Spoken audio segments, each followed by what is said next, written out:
¿Alguna vez has tenido la sensación de que nadie dice la verdad sobre las mujeres? Como si todo lo que se dice fuera adoración ciega o amargo resentimiento, sin espacio para la claridad ni la honestidad. La sociedad insiste en retratar a las mujeres como seres puros, cariñosos y casi moralmente superiores. Pero ¿y si toda esta imagen fuera solo una escena perfectamente ensayada? ¿Y si uno de los filósofos más controvertidos de la historia ya lo hubiera notado hace más de un siglo? Friedrich Nietzsche nunca temió. Dijo lo que nadie quería oír. No odiaba a las mujeres, pero tampoco sucumbió a la tentación de idealizarlas, mientras otros pensadores las ponían en un pedestal o las ignoraban por completo. Nietzsche fue más allá de la superficie. Quería comprender qué se escondía tras las máscaras, tras los roles que la sociedad les había impuesto. Nietzsche no creía que la relación entre el hombre y la mujer se basara en la igualdad ni en un amor idealizado. Lo veía todo como un juego de instinto, poder y supervivencia. Y cuanto más observamos el mundo de hoy, pero su visión parece aterradoramente precisa. Pero no se preocupen, esto no es un discurso de odio ni un elogio ciego a los hombres.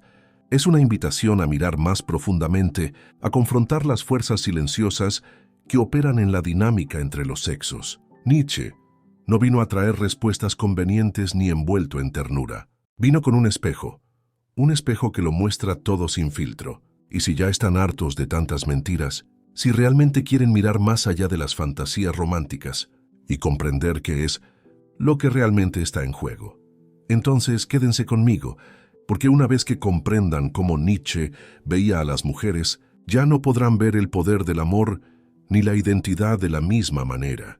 En el pensamiento de Nietzsche, los hombres no aman realmente a las mujeres. Aman la idea que tienen de ellas, una fantasía que construyen para sentirse seguros, inspirados incluso por algo más. Él la llamó idealización romántica, una mentira peligrosa que afirma que las mujeres son siempre dulces, puras, frágiles y moralmente superiores, pero para él esto no era admiración, sino autoengaño. La mujer ideal, según Nietzsche, no es una persona real, sino una figura inventada por hombres que no saben cómo lidiar con la complejidad de la mente femenina.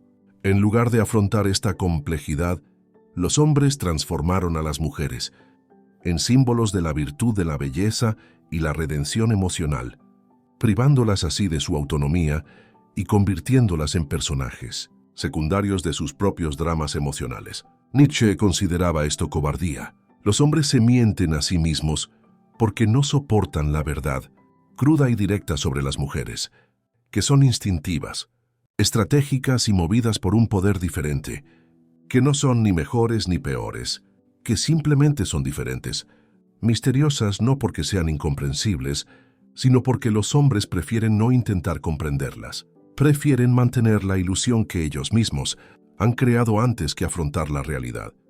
Esta máscara que llaman amor, dice Nietzsche, no nace de la admiración, sino del miedo a una mujer, emocionalmente libre, sexualmente autónoma, que no necesita ser rescatada.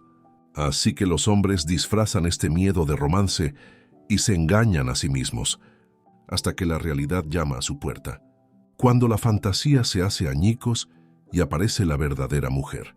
Muchos hombres se sienten traicionados, no porque ella haya cambiado, sino porque la ilusión ya no se podía mantener. Nietzsche vio esto como una de las mayores mentiras de la sociedad, que para amar a una mujer, un hombre debe cegarse a quien es realmente. Nunca viola a las mujeres, frágiles como eran, por el contrario, las consideraba dueñas de un poder diferente, un poder que no grita sino que susurra, mientras que el poder de los hombres se expresa a través del estatus, la imposición o la violencia. Nietzsche creía que las mujeres habían desarrollado un dominio más sofisticado, sutil, pero igualmente efectivo. Durante la mayor parte de la historia, las mujeres no tuvieron acceso al poder directo. No podían gobernar, dirigir ejércitos, ni gestionar instituciones, así que se adaptaron y aprendieron a ejercer influencia desde las sombras a través del encanto, la seducción y la inteligencia emocional. Y mientras los hombres construían reinos con espadas y discursos, las mujeres moldeaban a los hombres que los construían. Nietzsche reconoció que las mujeres poseían el don de liderar sin mandar, de ganar lealtad sin usar la fuerza, de ofrecer protección sin exigirla. Su poder era relacional, psicológico, y se basaba en una profunda conciencia de la naturaleza humana. Sabían como nadie qué motivaba a los hombres: el deseo, el ego, el orgullo, y aprendió a moldear todo esto sin confrontación, no por malicia, sino para sobrevivir. Nietzsche admiraba esta capacidad, pero también advertía: no subestimes este poder, pues precisamente porque es invisible, es aún más difícil resistirlo. Creía que las mujeres poseían un instinto estratégico, la capacidad de impulsar a otros a la acción sin darse cuenta de que estaban siendo dirigidos, y por eso las veía no como víctimas de la historia, sino como estrategas silenciosas que operaban dentro de ella. Nada de esto era adulación. Era una bofetada a las ideas ingenuas de su época. La sociedad veía a las mujeres como pasivas y dependientes. Nietzsche, en cambio, las veía como calculadoras intuitivas, extremadamente conscientes de su impacto, y no las culpaba por ello. Simplemente dijo en voz alta lo que pocos se atrevían a admitir: que en las relaciones humanas, quienes realmente tienen poder casi nunca tienen que alzar la voz. Nietzsche creía que a las personas no las conmueve la verdad, sino las apariencias. Y en las mujeres veía esta conciencia a nivel de arte, no por superficialidad, sino por pura necesidad. Nietzsche no veía esta atención a la apariencia como algo vacío o superficial. Para él era una estrategia por la cual creía que en un mundo que siempre les negaba a las mujeres el poder directo, ellas aprendían a dominar el campo de la percepción. La belleza, la delicadeza, la inteligencia social, todo esto no eran adornos sino herramientas de supervivencia, en una sociedad donde el valor femenino estaba constantemente ligado a cómo eran vistas. Y si el control sobre la percepción significa el control sobre el resultado, y luego el dominio de la apariencia en la práctica, se convirtió en el dominio de todo el juego, mientras que muchos lo llamaban vanidad o simple encanto femenino. Nietzsche vio en ello algo mucho más profundo, una lectura instintiva y refinada de la naturaleza humana. Dijo que las mujeres tenían una percepción simbólica, casi intuitiva, que se aferraba no a la cruda realidad, sino a cómo la gente quería que fuera.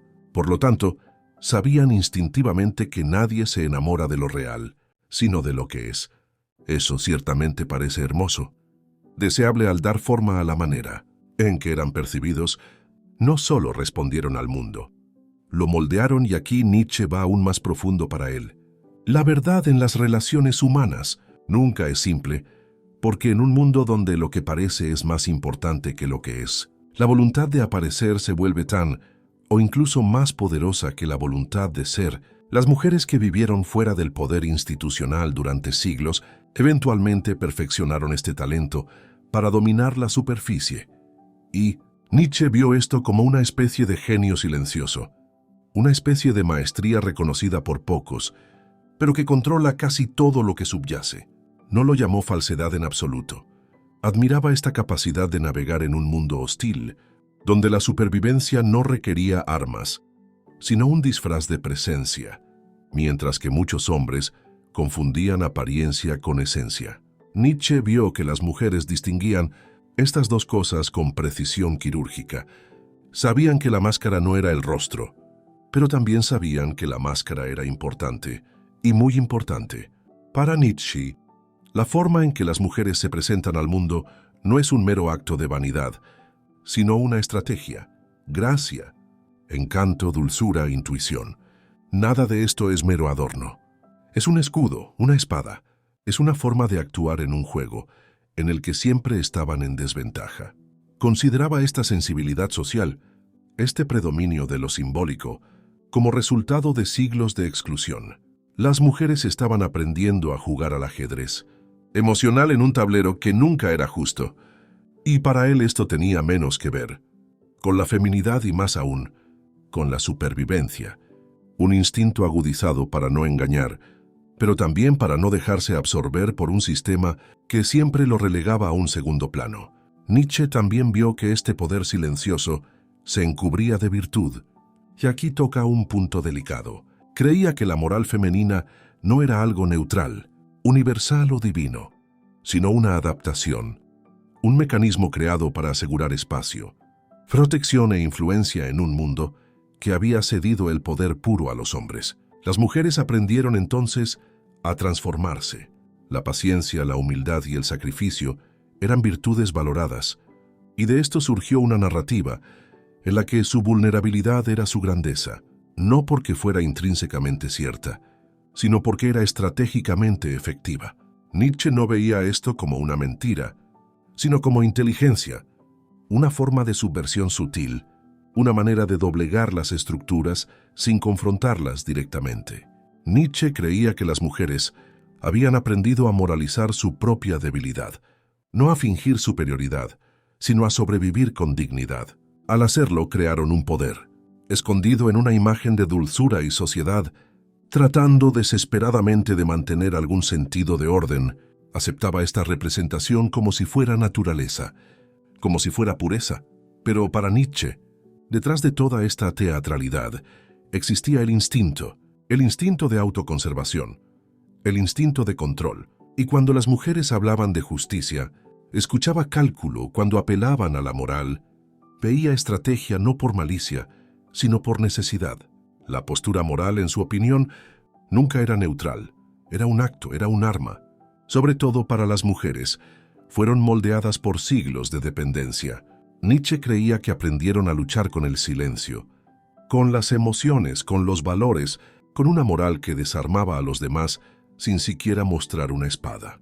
Y nada de esto lo asustó.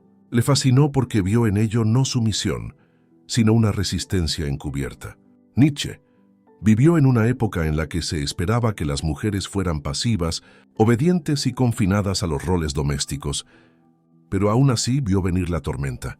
Vio las primeras señales de cambio, mujeres que comenzó a cuestionar, desafiar y trascender los roles que la historia les había asignado. Y no le sorprendió sentirse preocupado, pues creía que la fuerza de las mujeres siempre había sido subestimada, no porque fuera invisible, sino porque estaba velada.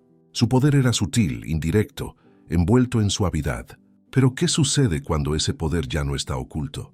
¿Qué sucede cuando las mujeres ya no necesitan que los hombres las protejan, las afirmen o las definan? Nietzsche temía que el auge de la mujer independiente traería lo mismo.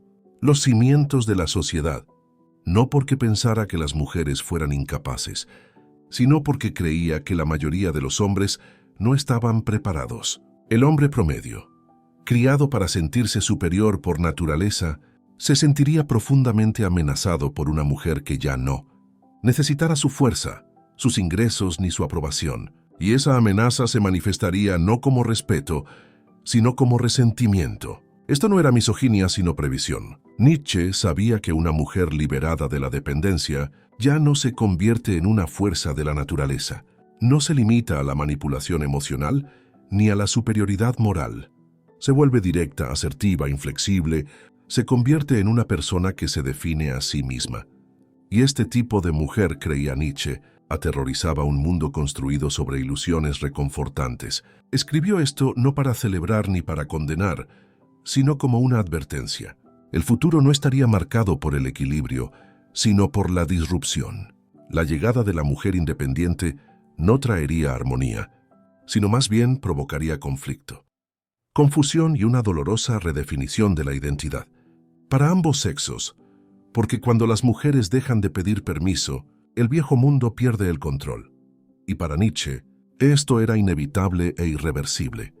No escribió sobre las mujeres para ofenderlas, sino para destrozar ilusiones, porque para él la verdad era sagrada, aunque doliera. Sin embargo, lo que muchos malinterpretan es que su filosofía no se basaba en el resentimiento, sino en la claridad. Y en esta claridad Nietzsche vio una posibilidad que trascendía los interminables juegos de dependencia. Control y negación. Vio la posibilidad de algo más grande. Nietzsche creía que la mayoría de las relaciones entre hombres y mujeres se basaban en ilusiones mutuas. Cada uno proyectaba fantasías, cada uno ocultaba debilidades, cada uno intentaba ganar un juego sin admitir jamás que estaba jugando. Pero ¿qué sucede cuando ambos se quitan las máscaras? ¿Qué sucede cuando el hombre ya no idealiza y la mujer ya no manipula? Cuando ninguno intenta controlar mediante el encanto o la dominación, sino que confía plenamente en conciencia de quiénes son y de lo que representan. Esta posibilidad, decía Nietzsche, es rara pero no imposible. Requiere la muerte del sentimentalismo, el rechazo de los roles heredados y el coraje de enfrentarse no como salvadores o enemigos, sino como iguales en poder, iguales en la oscuridad e iguales en potencial. No iguales en todo, pero igualmente humanos, igualmente falibles, igualmente capaces de trascendencia, y para llegar a este punto es necesario soltar el resentimiento. El hombre debe dejar atrás su amargura hacia la mujer que ya no lo necesita, y la mujer su ira hacia el hombre, que una vez la encerró solo. Entonces puede surgir algo más profundo, no una reconciliación romántica de los sexos, sino una redefinición completa de lo que significa conectarse. Nietzsche no prometió que esto sería fácil. Sabía que la mayoría nunca llegaría a este lugar, pero también sabía que habría algunos que estarían dispuestos a renunciar a la comodidad por la verdad, la fantasía por la realidad. Y entre esos pocos podrían crear una nueva, el tipo de relación que no se basa en la ilusión ni el miedo, sino en la fuerza compartida, no en el dominio, sino en un devenir compartido. Si has llegado al final de este video, es porque algo en tu interior reconoció la verdad tras las palabras. Y quiero agradecerte de corazón por perseverar hasta aquí, porque llegar al final no es solo cuestión de tiempo, sino de valentía. Valentía para afrontar problemas que la mayoría preferiría evitar. Valentía para mirar las relaciones humanas con una mirada más clara y honesta, y quizás un poco más. También inquieta, ¿sabes? Cuando empecé a escribir este guión, me imaginaba a alguien al otro lado de la pantalla, que ya había sentido que el mundo de las apariencias no lo explica todo. Alguien que, como Nietzsche, se pregunta qué hay detrás de las sonrisas, de los gestos de estos patrones que parecen eternos, pero se desmoronan ante nuestros ojos. Y ahora que has llegado hasta aquí, sé que esa persona eres tú.